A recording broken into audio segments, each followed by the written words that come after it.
I was in combat for 13 months, and I have a little residue from that experience, and this helps me out an awful lot.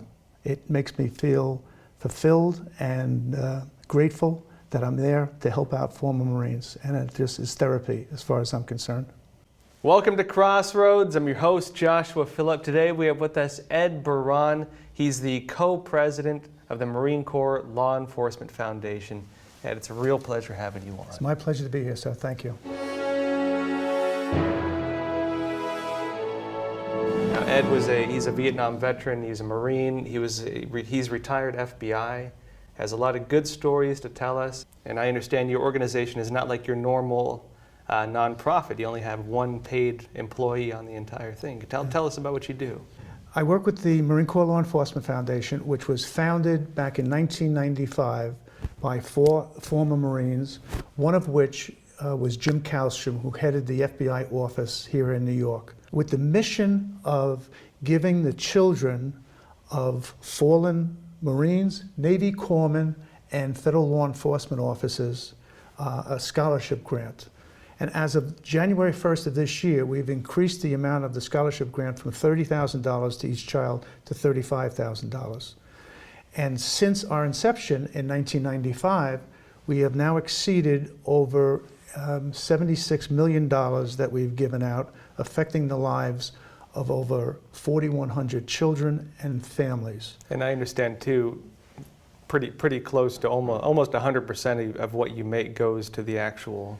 Yes, right? it used to be 98%. I think this year it's 95. It was 96. It was 92. So it fluctuates, year by year according to our accountant. Of course, because you hold these big events for Yes. fundraising. Yeah. And we have only one part-time employee, and it's Sue Belosa, and she is our executive director, and she's the brains of the outfit. And we have well over 100 volunteers across the country that put on, I think it's 16 or 17 events, golf outings, dinners, races, lunches, and mostly golf tournaments. So tell us about what you saw and why the Marines started this foundation, or why these Marines, not the Marine Corps itself. Why these Marines? Yeah. Well, of the 4 former Marines that started it, all 4 former Marines were in combat. So my speculation would be they wanted to take care of their own, which is an old Marine Corps saying anyway. And that's what we do. To include law enforcement, because Jim Kallstrom and myself were both federal FBI agents, he wanted to include federal law enforcement officers as well. So that's why we do what we do. Yeah. Tell us about some of the individuals you've given, or some of the kids you've given these grants to. Actually, one was in the news here in New York not too long ago. Chris Slutman was a New York City fireman that was in the Marine Corps Reserve, got called up and was in Afghanistan and got killed in February of this year. His widow, Shannon Slutman, has 3 daughters, and we gave $105,000, $35,000 to each child. Shannon actually has spoken at 2 of our events, and we thank her very, very much for her loyalty to the foundation. But yes. And I know you included the corpsmen, who are technically Navy, but if you ask your average Marine, they'll deny that fact. They'll say they are Marines, whether they like it or not. Whether they like it or not, when they're with us, they're one of us. Yeah, yeah. And they're so well thought of. These are the field medics, of course. Yes, yeah. Yes. And they're so well thought of by the regular Marines that they embrace them as soon as they come to the platoon or to the company. It's just another Marine. That's what it is. Yeah. So, and I understand that. Yeah, of course, you were in Vietnam, and was it 68? 68 and 69, yes. 68 and 69.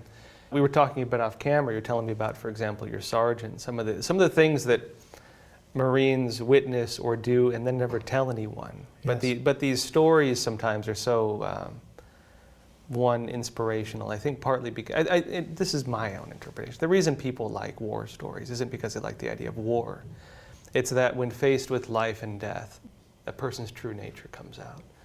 And you see true heroism and you see self-sacrifice. And I think people can admire that. And I would imagine a lot of the Marines, like yourself, who get involved in this volunteer work understand that sacrifice. Exactly. The case you just cited was Willis Turner, who, when I got to Vietnam, I met him. He was a corporal in my platoon. I thought the world of him right off the bat, and I made him a sergeant within the first month. And before the second month was out, I made him my platoon sergeant. As a 19-year-old Marine, he was my platoon sergeant, and it was the best decision I ever made as a platoon commander in Vietnam, because he was spectacular. He was so good with the troops. He had leadership ability. He had exactly what we needed. Anytime we had a break, he would be with the Marines, instructing them, helping them, answering questions. He was our mom. He was our mother, and he was great. And I found out years later, and he never said a word to me, but I found out years later that he was the recipient of a Silver Star for saving 6 Marines during a firefight, which ensued about 2 or 3 months before I got there. And of the 6 Marines, one of them was my predecessor, the lieutenant who saved his life as well. I just met him 2 months ago at a Dallas dinner for the Marine Corps Law Enforcement Foundation. And I just think the world of this fella, and I'm so glad we reconnected after 51 years. And so what did he get the Silver Star for? What was the story behind that? The unit that I was in, 2nd Platoon Delta Company, 1st Battalion, 9th Marines, which was called the Walking Dead. 2 or 3 months before I got there, they got engaged in a firefight with an NVA unit, which lasted for several hours. And during the course of those several hours, Corporal Turner left his secure position, went over a hill to where all these wounded Marines were, and he would grab one while bullets were flying all around him and drag him back to safety. And he did that 6 times. He saved 6 Marines, to include my predecessor, Lieutenant Wilkinson. And for that action, he received the Silver Star. But he never told anybody, to my knowledge, that he did. But that's just one of the characteristics of a combat Marine. It's not pride either, from what I've seen. At least the guys I've met. I know some guys, for example, who were offered medals and they turned them down because they said, what I did sounds great, but every guy around me did the same thing. Exactly. And I know a lot of them, they really feel that they were just, what they saw was just seen, whereas everyone did things like that. You talk to Medal of Honor recipients, and they feel that same way. They feel very humbled, and they say that the reason they accept that medal is for the platoon or the company that they represented, for their fellow Marines. And I know you work with a lot of Gold Star families too. So I guess just maybe some audience don't know what the Gold Star is, but maybe you could tell them about that. And well, Gold Star family is a family that has lost either their father or mother during the course of war, an engagement, and now they're Gold Star families. And they're awarded the Gold Star posthumously. So tell us about some of the Gold Star families you've helped. We probably receive 1 or 2 to 6 a month of Marines, Navy corpsmen, or agents that have died. And basically what we do is we deposit in a Merrill Lynch account $35,000 in each child's name. And then we send instructions to the widow or widower of how to and who to call to redeem those monies, so that the parent will be the custodian for the child's monies until that child reaches the age of 18, and hopefully the $35,000 will have increased considerably, and that child could use those monies to help them get through college, or actually it's their money so they could use it for whatever purpose they want. But our dream would be that they go to college with that monies. And there's an interesting phenomenon about children whose fathers or mothers have been killed in combat. I wish I could remember the book I read it in now, but there's some interesting studies. Of course, children who grow up without fathers usually have a lot of behavioral issues. One of the only exceptions to that is children whose fathers were killed in combat. Interesting. And you know, of course, they speculate it's because the memory, the example that their father set is so powerful for them that it inspires them to want to meet that expectation. Excellent. That doesn't surprise me at all, but that's, thank you for telling me that. Well, and I assume too, you've seen your grants also help a lot of kids. We do. And we also have another element of our mission that we added on many years ago. It's called the humanitarian umbrella. And basically, any Marine, Navy corpsman, federal law enforcement officer, police officer, or any kind of law enforcement officer that has a financial debt because of some kind of medical condition that insurance is not paying for, that we would look to take care of that bill, and we do that. And a lot of people don't realize, of course, you know, military, they have the VA, Right. you know, law enforcement, they'll have health services, but it doesn't always work out so well. A good example of that is children born into Marine Corps families that have misshaped skulls. The pediatrician would recommend the use of cranial helmets, which over the course of about a year and a half, it reshapes the skull. And sometimes you need 2 different types of cranial helmets, and they're $5,000 a piece. I think the military gets a discount, but insurance doesn't pay for that. They deem that cosmetic, not medical. So that's something that we automatically do. We pay for all the cranial helmets for all the Marine Corps families.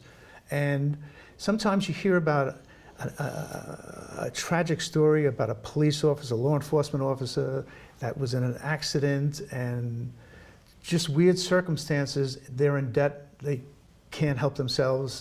They can't get out of debt. So we look to help them out. And we do that with a smile on our face. And now, I know, of course, you also work with children of fallen FBI agents. We don't hear a lot about that. I assume because a lot of their work maybe is just stuff we just don't hear about. That's true, and we do that with CIA as well. And obviously, we're not allowed to talk about those things. Yeah, of but course. yes, and but you get a lot of grants for that too, I assume. And how common well, is this? since January 1st, we've expended just over $2.5 million, affecting the lives of 121 children and families. So it keeps us busy. It keeps us very busy. I'd rather we not be busy. I'd rather we didn't have to do any of this. But there's a part of me that is glad that I'm here, I'm there, helping out and doing what we can do to help the situation out. So what was it in your personal experience that made you want to start or work with this foundation? What was it that you saw that made you want to do this? Well, that's a great question. I think initially, because I was a former Marine, because I am a former Marine, and Marines look out for Marines. That's part of it. But I think a bigger part is I was in combat for 13 months, and I have a little residue from that experience, and this helps me out an awful lot. It makes me feel fulfilled and grateful that I'm there to help out former Marines, and it just is therapy as far as I'm concerned. I mean, I have a lot of friends who've, of course, been in combat. And my grandfather, he was my best friend growing up, and of course, he's a retired Marine. He was in Vietnam. I think same years as you, funny enough. I think a lot of us who have not served in combat, when we hear about Marines and military guys, we think, oh well, it must be the PTSD from having to kill in combat and these things. But if you talk to guys one-on-one, that's usually not the case. If I were to talk to of course, stuff still bothers him. But with him, it seems it's more his friends and the men next to him and seeing what happened to them. That hurts the most from what I've seen. I mean, growing up, for example, we had the POW MIA flag flying next to the American flag every day. And so my grandpa, he was very serious about keeping that memory alive of the friends he had. And I know he didn't like talking about it very much. But I would assume the work you do and the other men and women in your organization too, I assume that plays a big part in it. Is that accurate? Well, just the fact that you're helping all these people out, the children out, that under ordinary circumstances would not receive anything like that, is just rewarding. Great. So Ed, I know we just had Thanksgiving, we have the holidays coming up, Christmas, New Year. What do you have going on? Well, Thanksgiving, for the last 25 years, my family has always celebrated Thanksgiving the Saturday after, which allows the spouses to enjoy their families on Thanksgiving Day. So what's great to see is we had 38 people at my daughter's house for Thanksgiving, mostly Irish, and there were no shots fired, no arrests, and I didn't have to bail anybody out. It was just terrific, amazing. And for Christmas, my whole family is traveling down to Virginia to spend 5 days with my oldest son, who's a Secret Service agent, living in Leesburg, Virginia. And we're going to spend Christmas with him and his 3 boys. And we're really looking forward to it. That's wonderful. Yeah. In terms of your organization, do you have any big events coming up anytime soon? Yes, March 26th is our biggest event. That's the gala here in New York, and it's at Cipriani's on Wall Street. And if anybody is interested in going, all they have to do is just go on the website, the Marine Corps Law Enforcement Foundation, and there should be information about how you can attend this meeting. And we're going to have the Assistant Commandant of the Marine Corps. We have the Drum and Bugle Corps that always attends. And we have Steve Ross, who is going to be our guest of honor. And Shannon Slutman, the widow of the fireman, she will be talking as well. So it should be a great event. And it's the first one of the year. And like I said before, it's 16 or 17 other events across the country. So I try to, myself and the other co-president, John Connor, we attend most, if not all, of those events to represent the foundation. And I guess just last question, could you tell us about some of the kids who got these grants? Do you have any stories of what they went on to do? I don't know if it's the vast majority, but the majority of these children end up going to college. And we do hear back from them, not all of them, but we do hear back, and it's ingratiating to hear their success stories, that what they're going on to do. And some of them actually end up donating money on a yearly basis to the foundation, and as a thank you to us. If you were to communicate one message, I guess, if you wanted to say one thing about what you do, what would it be? I think our organization, the Marine Corps Law Enforcement Foundation, is making an impact.